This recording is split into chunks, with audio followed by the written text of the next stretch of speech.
Kaugnay pa rin po ng lindol sa ilang bahagi ng Visayas at Mindanao kaninang hapon. Nasa linya po ngayon ng telepono si Surigao City Mayor Nitoy Matugas. Magandang gabi po, Mayor. Magandang gabi po. Mayor, kumusta na po tayo dyan? At this time, no, normalize na situation dito.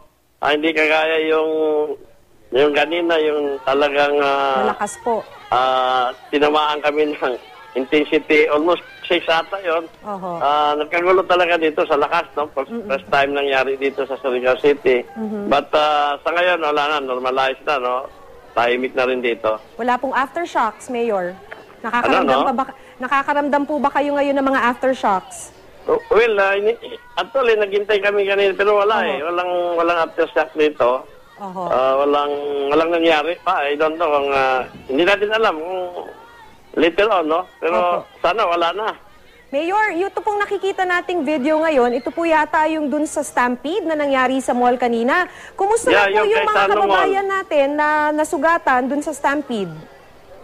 Well, minor lang naman talaga yun, no? Kasi nagkagulo lang nagunahan paglabas, no?